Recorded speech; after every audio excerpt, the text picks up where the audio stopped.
Videoaula número 10. Tema: a necessidade e a urgência do culto doméstico. Com a vida moderna, cada vez mais agitada por compromissos de trabalho, estudo, aumenta a dificuldade de reunir a família em torno de uma mesa para as refeições e, mais ainda, para o benefício do culto doméstico. Mas será que falta tempo ou disposição para isto? A Igreja do Senhor começa em casa, todos unidos até o Senhor voltar. Esse trecho é uma parte da canção entoada pela cantora Cassiane e nos chama a atenção para a importância da vida devocional em família. Popularmente conhecido como culto doméstico, o devocional no lar é muito importante para a integração da família e para o crescimento espiritual de todos, inclusive da igreja. Mas convenhamos, o estilo de vida que levamos não ajuda na realização dele. O culto doméstico é um tesouro perdido na vida da maioria do povo de Deus. Essa perda tem profundas e tristes consequências. Perda de profundidade no relacionamento com Deus e também um enfraquecimento da comunhão familiar. O mundo contemporâneo sofre uma perda de critérios e valores. As coisas urgentes tomaram o lugar das coisas importantes. Pare para pensar ou analisar. Corremos atrás do vento e gastamos toda a nossa energia baseando em coisas que perecem e deixamos de buscar as coisas lá do alto, aquilo que permanece para sempre. Somos esmagados debaixo de um rolo compressor chamado secularismo. Somos vítimas da ditadura de uma agenda que empurra o que é espiritual para a lateral da vida pessoal. Mas um dos maiores benefícios da devocional em família é nos corrigir nesse aspecto. O culto doméstico corrige a prioridade do nosso relacionamento com Deus. Precisamos buscar o reino de Deus em primeiro lugar, e o culto doméstico abre esse caminho para priorizarmos nossa relação com Deus acima de qualquer outros interesses. Não podemos deixar de considerar que o culto doméstico galvaniza os valores de Deus em nossa vida. A marca da nossa sociedade é a superficialidade. Vivemos uma geração que anda errante por ter abandonado os princípios absolutos do Todo-Poderoso Senhor. Na era da comunicação e da explosão do conhecimento, vemos uma geração analfabeta da Bíblia, e a perda dos critérios bíblicos está produzindo uma geração entregue ao relativismo moral. Sem conhecimento da verdade, não há como construir uma sociedade justa. A família é a base de todos os outros relacionamentos horizontais. Se a família estiver sem critérios, a sociedade vai se perder nos labirintos da permissividade. O culto doméstico tem as suas raízes no próprio Deus ao criar o ser humano para ter íntima comunhão com Ele. Foi plano de Deus que esse ser criado formasse família e juntos servissem ao Senhor com alegria. Plano esse seguido completamente por Josué, conforme o capítulo 24, os versículos 14 e 15. Agora, pois, temei ao Senhor e servi-o com integridade e com fidelidade. Eu e a minha casa serviremos ao Senhor. Palavras do próprio Josué. Josué não faz adoração ou do culto a Deus vivo algo opcional e diz que o Senhor quer ser adorado e servido voluntária e deliberadamente pelas nossas famílias. O profeta reforça do ato do culto a Deus nas famílias com o seu próprio exemplo. Fica claro que ele está se dirigindo aos cabeças das famílias. Ele tem uma liderança de tal origem sobre a sua família que ele fala por toda a sua casa.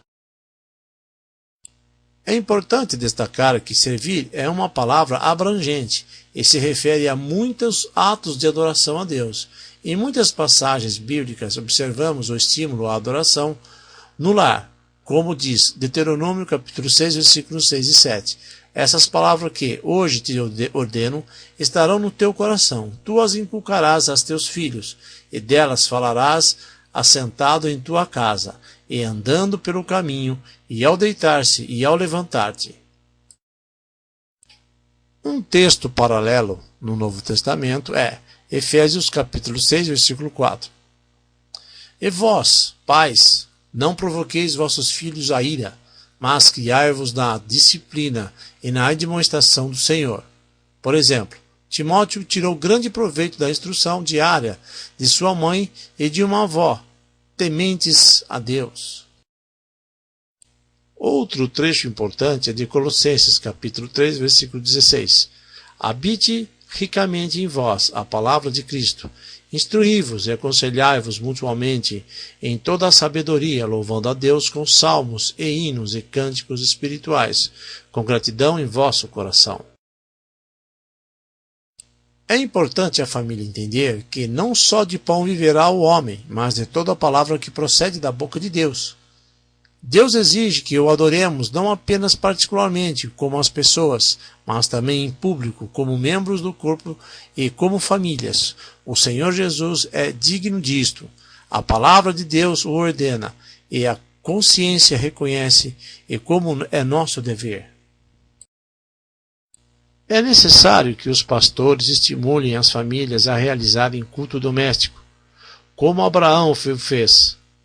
Porque eu o escolhi, disse Deus, para que ordene a seus filhos e a sua casa, depois dele, a fim de que guardem o caminho do Senhor, pratiquem a justiça e juízo, para que o Senhor faça vir sobre Abraão o que tem falado a seu respeito, conforme está registrado no livro de Gênesis, capítulo 18, versículo 19. Na segunda carta de Paulo a Timóteo, capítulo 3, versículos 4 e 5, nos diz o seguinte: somos advertidos sobre pessoas que amam mais os prazeres do mundo do que a Deus. O tempo tirado das atividades e negócios familiares para se buscar a bênção de Deus jamais é ou será um desperdício. Afinal, fomos criados para a eternidade e orientados por Deus a ajuntarmos tesouros no céu e não na terra, como então não ter tempo para aquilo que será eterno em nossas vidas, a comunhão com Deus. A adoração ao Senhor no lar precisa ser valorizada por todas as gerações. A avalanche de distorções morais que são jogadas contra os lares, especialmente por meio da mídia, só pode ser combatida com a família unida em torno do altar da adoração a Deus. É melhor desligar o altar da televisão e acender o altar da adoração. Breve roteiro para o devocional no lar. Primeiro, cânticos de adoração e comunhão que todos gostem. Segundo, leitura de um pequeno trecho da Bíblia. Cada dia um membro da família deve ler, ou todos leem alternadamente os versículos. Um comentário rápido e significativo pode ser feito, enfatizando os pontos, aplicando-os à vida da família, sempre trazendo o tema sobre a ótica cristã atual.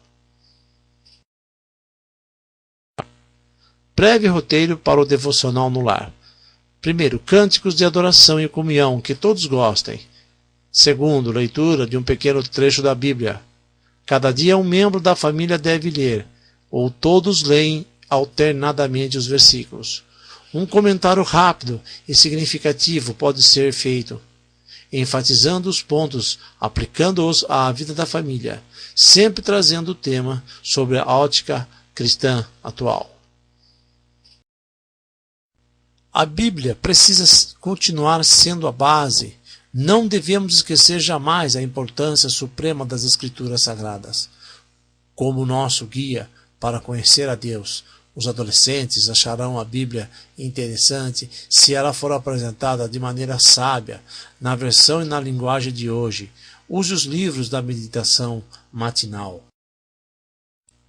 A importância do culto doméstico produz união na família e acaba com os atritos e contrariedades. Faz a família sentir a presença de Deus no lar. Ensina aos filhos que o Evangelho é aplicável à vida diária e que não só para os domingos. Oferece a oportunidade a cada membro da família para examinar o seu coração e a sua vida. Fortalece os membros da família para as tarefas e responsabilidades do dia a dia. Prepara cada um para os contratempos que possam surgir e ajuda a suportá-los com mais paciência. É parte suplementar do trabalho da igreja e faz do lar um santuário para Cristo. Criar uma intimidade maior com o Salvador de nossas vidas, Senhor Jesus Cristo. Afinal, ouvimos sempre que o lar deve ser um pedacinho do céu. Mas será que o nosso lar tem sido pelo menos uma igreja em miniatura? Deus tem espaço em nossa casa? Afinal, quem é dono desta casa? Devemos sempre nos lembrar de que sem Deus nossa família não é família, e sim um aglomerado de pessoas sem disciplina e sem esperança. Façamos, pois, de nosso lar uma casa de Deus na terra, onde Deus dita o nosso comportamento e nos faz exemplo de família, que foi planejada por Ele próprio. Os pais conscientes do seu dever. Os pais devem avaliar cotidianamente sua família e ver em que se deve mudar para que o seu lar seja a morada do Espírito Santo. Os principais erros cometidos pelos pais: excesso de conforto material, cuidados e mimos que resultam em uma fraqueza de caráter, superproteção que torna os filhos indefesos, dependentes e medrosos diante das pessoas e das situações do dia a dia e da vida.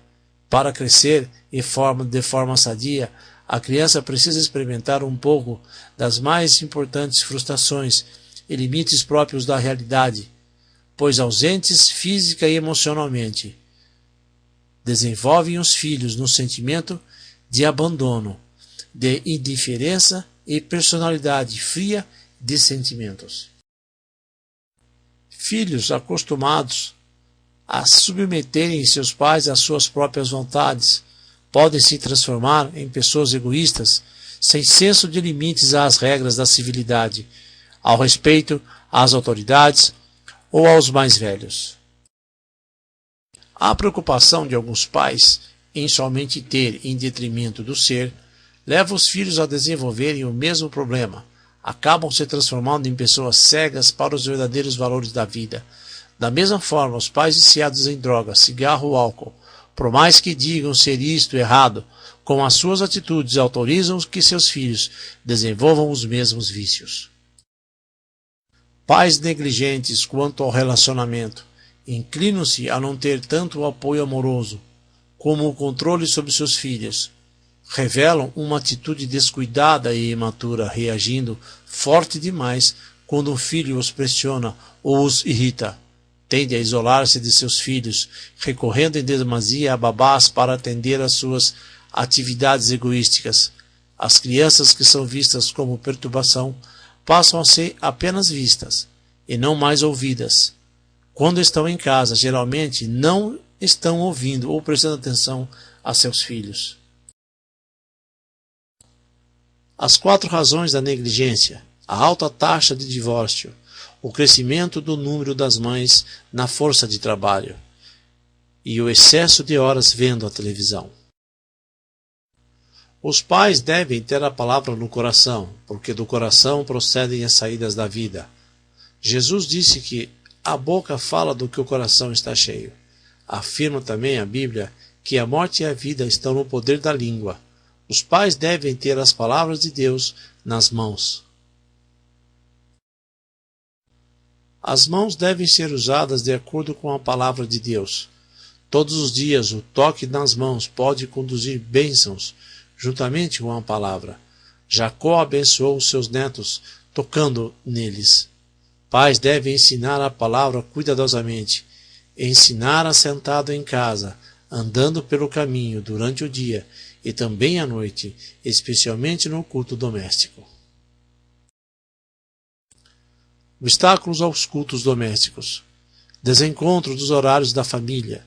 O pai trabalha em um horário, a mãe trabalha em outro. Os filhos saem cedo para a escola. Horários desencontrados. A fadiga.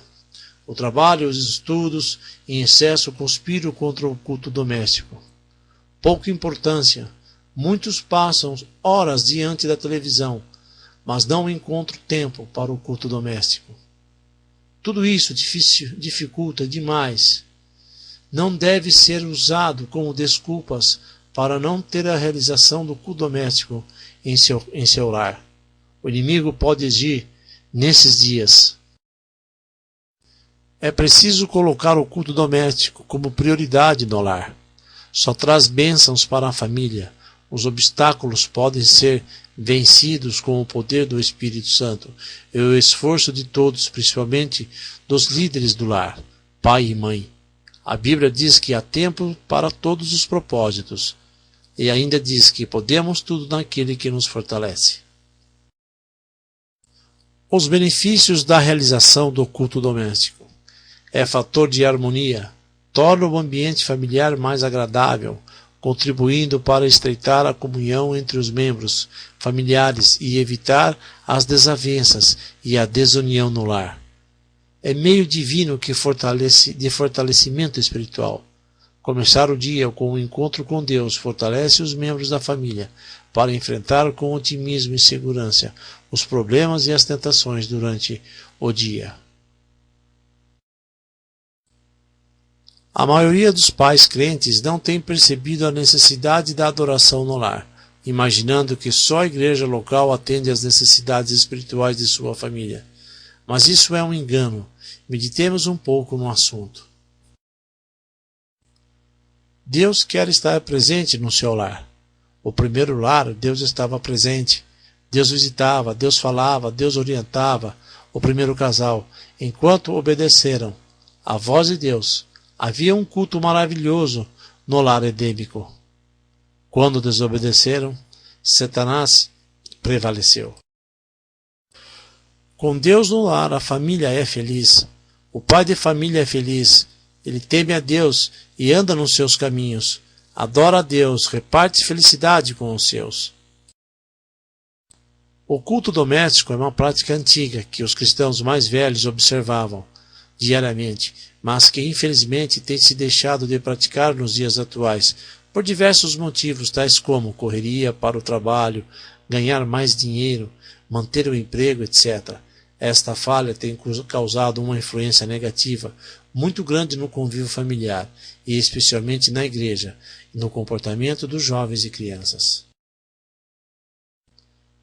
Essa geração de pessoas não aprende em casa o que é reverência à leitura da palavra de Deus, a oração, e por isso na igreja também não se comportam tanto quanto deveriam.